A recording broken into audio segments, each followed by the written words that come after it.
Спортсмены из Северной Осетии Заурбек Сидаков, Артур Найфонов и Давид Баев завоевали золотые медали на Кубке Ивана Ярыгина. Давид Баев стал сильнейшим в весе до 70 килограмм.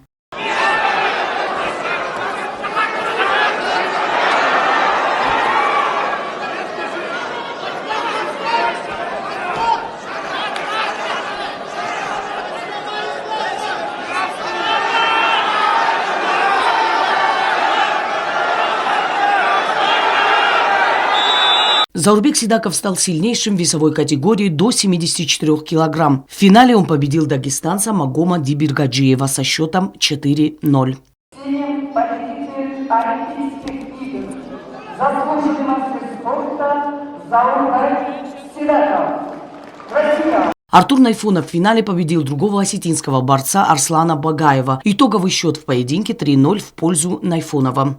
Возвращение Артура Найфонова становится чемпионом Кубка Ивана Ярыгина.